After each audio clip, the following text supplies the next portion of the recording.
History can be found in the most unexpected of places. Imagine you're walking across the field and you stumble across what seems to be just another piece of paper. But this is no ordinary piece of paper. This is Robert E. Lee's Special Orders 191, or the infamous Lost Orders, which would go on to shape the course of the next battle.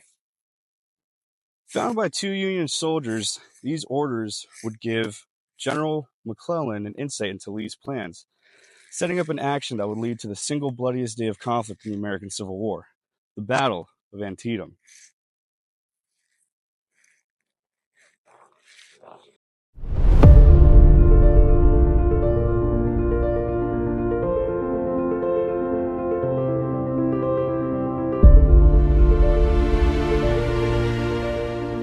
Before Antietam, there was South Mountain.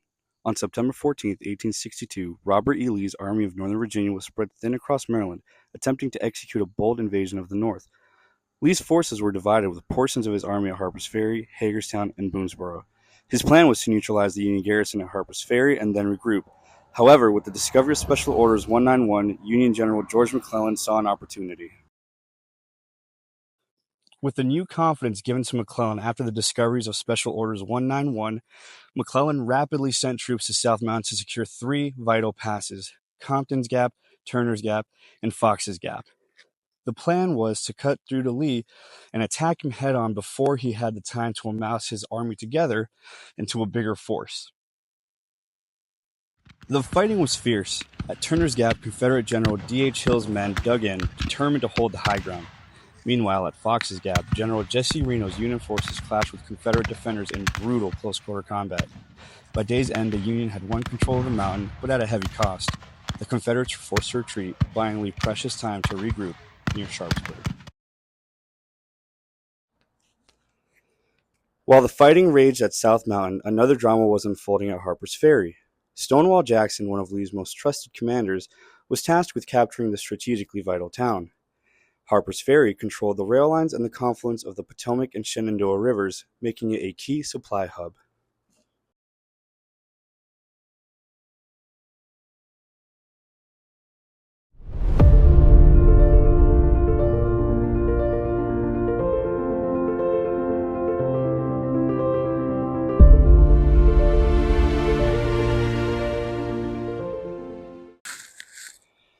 Jackson's plan was simple but effective. Occupy the three heights surrounding Harper's Ferry: Bolivar Heights, Loudon Heights, and Maryland Heights. Jackson would place artillery at these positions and relentlessly bomb the town. On September 15, 1862, Colonel Dixon Miles, despite numerical superiority, surrendered the town along with the 12,500 troops garrisoned there.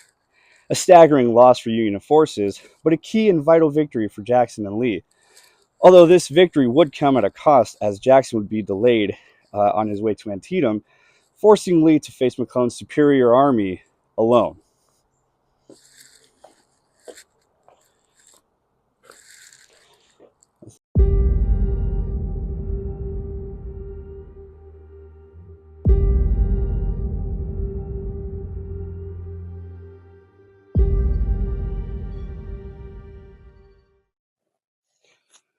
September 17th, 1862. Dawn breaks across this cornfield, and bringing with it the beginning of the single bloodiest day of the American Civil War. On the morning of the 17th, Union and Confederate troops clash here at this cornfield, both sides pouring in man and firepower. Some of the men compare the corn stalks after the fighting as mowed down grass. By the end of it, thousands lay dead or wounded, but the actual tactical lines had not shifted very much.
by late morning, fighting would shift to this location here, this old sunken farm road now known as the Bloody Lane.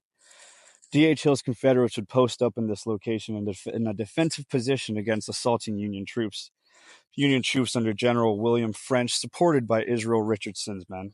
They would assault the trench over and over again to what would seem to be at no avail.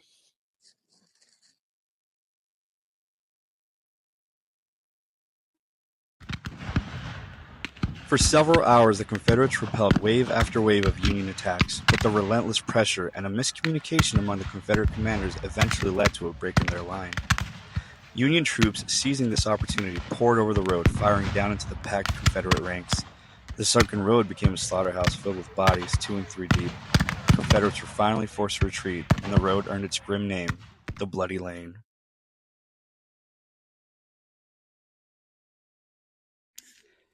In the afternoon, attention turned here to Burnside's bridge.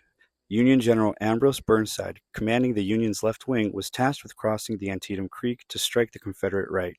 However, the task was far from easy.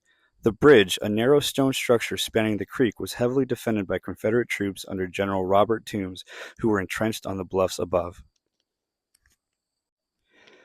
For hours, Burnside's men attempted to cross the bridge under intense fire, but each assault was repelled with heavy losses. The Confederates, though heavily outnumbered, used their elevated position to great advantage. By late afternoon, Burnside's men had crossed, threatening the Confederate right flank. It seemed the Union might finally break Lee's lines. But just as Burnside's troops advanced, Confederate General A.P. Hill's division arrived on the battlefield after a grueling march from Harper's Ferry. Hill's men launched a counterattack, driving Burnside's forces back and saving the Confederate army from destruction.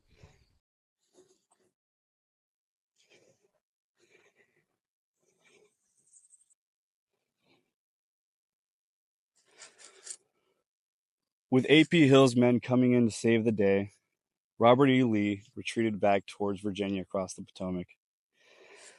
Although the technical victory was for the Confederates, the Union victory came strategically.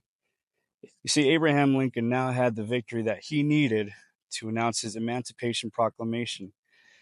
It was a proclamation that abolished all slavery in the rebelling states, thus making the focus of the war about slavery, keeping European powers out.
Antietam National Cemetery stands as a stark reminder of the Civil War's devastating toll. Thousands of lives lost in a single brutal day. This sacred ground holds the memory of those who sacrificed everything, leaving behind a legacy that continues to shape our nation. As we depart, let us carry with us the profound lessons etched into this soil forever.